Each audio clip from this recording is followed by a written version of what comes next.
Hello नमस्कार. सासूबाई सुनबाई रेसिपीजमध्ये तुमचं स्वागत. आज मी तुम्हाला या शेंगदाण्यापासून चटणी कशी करायची ते सांगणार आहे. चटणी किंवा आमच्याकडे तिळकुट पण बोलतात. तर मी ते कसं करायचं ते तुम्हाला मी सांगणार आहे, दाखवणार आहे.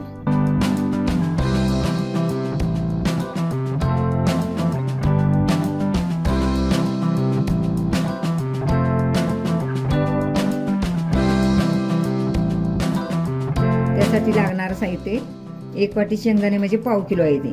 हा कच्चा लसूण आहे, म्हणजे थोडा जास्तच घेतलाय. लसूण खाल्लेला चांगला असतोय. हे तिखट आहे 2 चमचे. हे मीठ आहे चवीनुसार. ही हळद आहे. मी आता गॅसवर कढई ठेवलेले, गॅस पण चालू केलेला आहे बारीक.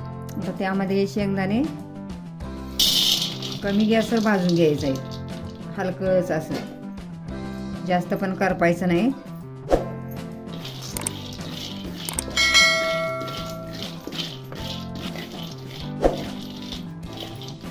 जास्त गॅस मोठा पण करायचा नाही, जास्त बारीक पण करायचा नाही. मध्यम गॅसवर असं भाजून घ्यायचं.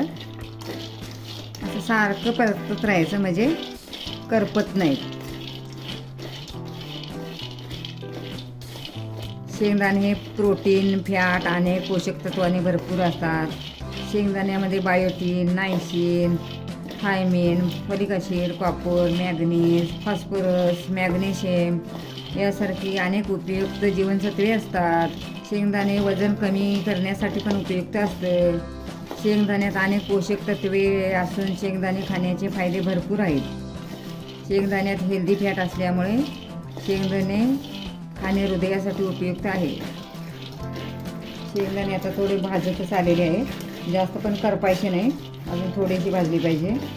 शेंगदाणे बारीक गॅसवर भाजून घेतल्यामुळे चांगले भाजले जातात आतून. नाही तर मोठा गॅस केला की वरूनच करपतं आणि आत कच्चं राहतं. त्यामुळे बारीक गॅसवरच भाजून घ्यायचं शेंगदाणा. आता शेंगदाणा भाजलेलेच आहेत. हे बघा, जास्त पण नाही भाजायचं, असं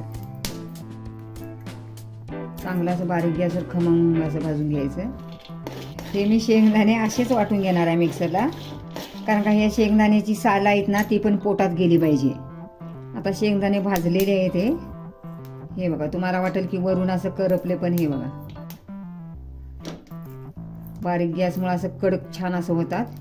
त्यामुळे आता मी गॅस बंद करणार आहे आणि आता काढून घेणार आहे.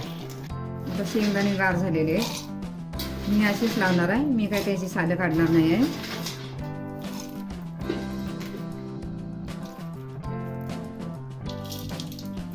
असं वाटून घेतलेलं आहे मिक्सर, कमी जास्त करून.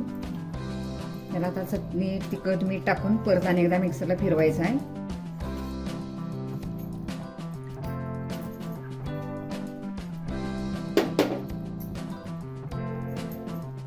तिखट, मीठ हे पण आता मिक्सरला बारीक करून घ्यायचं आहे. आता सगळं मी मिक्स केले, तिखट, मीठ सगळं टाकलेलं आहे. आता हे परत एकदा मिक्सरला बारीक करून घ्यायचं, म्हणजे सगळं एक जीव होते. मिक्सर कमी जास्त करून बारीक करून घ्यायचं. हे असं बारीक करून घेतलेलं आहे. आता असंच राहिलेलं पण मी बारीक करणार आहे. हे मी असं सर्व असं बारीक करून घेतलंय. यात अशी बारीक करून घेतलेले. ह्यामध्ये लसूण घातलेला आहे, त्यामुळे टेस्ट येते लसणीमुळं. तर लसूण खाल्ल्यामुळे कोलेस्ट्रॉल कमी होते. लसूण खाल्ल्याने रक्तदाब नियंत्रणात राहते. कच्चा लसूण खाल्ल्यामुळे मधुमेहाचा धोका कमी होतो.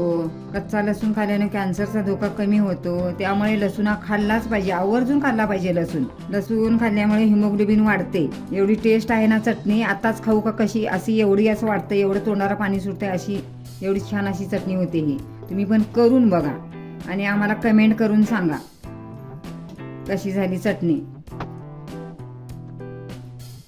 शेंगदाण्याची चटणी खाण्यासाठी तयार आहे. किती छान सलरी आवडेल. आमच्या चॅनलला शेअर, सबस्क्राईब करायला विसरू नका. तोपर्यंत मस्त खा, स्वस्त राहा.